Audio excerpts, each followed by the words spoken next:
नमस्कार, आप देख रहे हैं ताज न्यूज। आइए शुरुआत करते हैं आज की सबसे बड़ी और अहम खबरों से। कि एमसीडी के अंदर 12 जोन्स के डीसी डिप्टी कमिश्नर एक भी ऐसा नहीं है जो एमसीडी के कैडर का हो।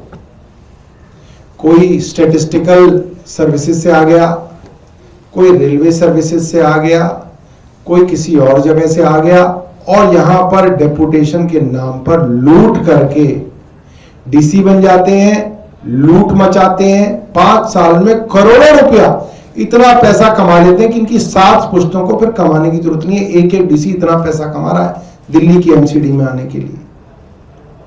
तो ये सवाल तो सीधा सीधा जो है होम मिनिस्टर साहब से,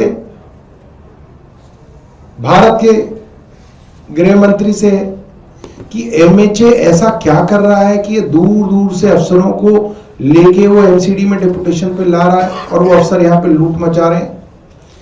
पिछली बार जो स्टैंडिंग कमेटी की मीटिंग हुई उसमें भारतीय जनता पार्टी के शाहदरा जोन के एक पार्षद जो कि स्टैंडिंग कमेटी के सदस्य हैं, ये भी स्टैंडिंग कमेटी के सदस्य हैं, स्टैंडिंग कमेटी में हो रहा है। स्टैंडिंग कमेटी के सदस्य कह रहे थे, पंकज लूथरा, कि उनके जो डीसी हैं बादल कुमार, ऑन रिकॉर्ड है, मिनट्स में है, कमिश्नर से उन्होंने कहा कि बादल कुमार जो हमारे डीसी हैं वो बिल्डिंग बनाने के लिए बिल्डिंग वालों से पैसा लेते हैं। ऑन रिकॉर्ड कहा कमिश्नर से। और कमिश्नर ने वापस उन काउंसलर को कहा, बीजेपी के काउंसलर को, कि पैसा तो तुम लोग लेते हो। ये हालत हो गई है आज स्टैंडिंग कमेटी की। भारतीय जनता पार्टी का पार्षद कह रहा है कि डीसी पैसा लेता है और कमिश्नर कह रहा है कि भाजपा का पार्षद पैसा लेता है। और वो डीसी हैं जिनके खिलाफ एमसीडी का हाउस रेजोल्यूशन ला चुका है कि इनका टेन्योर पूरा हो चुका, इनको वापस अपने स्टैटिस्टिकल सोसाइटी में भेजा जाए।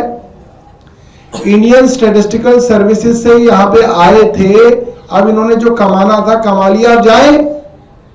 एमसीडी का हाउस कह रहा है, मगर एमसीडी के कमिश्नर कह रहे हैं नहीं, इनको तो हम रखेंगे। भाई क्या चक्कर है? क्यों आप दूसरे डिपार्टमेंट के अफसरों को डेपुटेशन पे ला रहे हैं और उनका टर्म पूरा हो गया तब भी आपने उनको रख रखा है और उनके ऊपर भ्रष्टाचार के आरोप लग रहे हैं, मगर कमिश्नर चाहते हैं वो रख के रहे? क्या मामला है? ये तो खुल्लम खुल्ला लूट है, खुल्लम खुल्ला लूट ऑन रिकॉर्ड है स्टैंडिंग कमेटी के, मगर फिर भी कुछ नहीं हो रहा है। और यहां आपने देखा, खुद इन्होंने बताया कि बाहर से आए हुए अफसर यहां पे सिर्फ लूट के लिए एमसीडी का इस्तेमाल कर रहे हैं और रोज पेमेंट हो रही है कूड़े के नाम की और आ रहा है मलबा।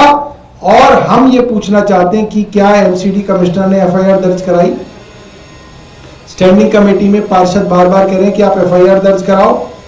एफआईआर दर्ज कराते ही कूड़े का वेट आधा रह जाएगा, जितना कूड़ा कलेक्शन हो रहा है वो आधा रह जाएगा, क्योंकि आधा उसके अंदर मलबा है, बिल्डिंग का, कंस्ट्रक्शन का मलबा है। तो हम जानना चाहते हैं भारतीय जनता पार्टी से, क्या आपके कमिश्नर ने उन माफियाओं के ऊपर एफआईआर दर्ज कराई या नहीं कराई? और नहीं कराई तो इसका मतलब यह है कि भारतीय जनता पार्टी के ऊपर से नीचे तक जो लोग एमसीडी संभाल रहे हैं वहां कुछ गड़बड़ी है।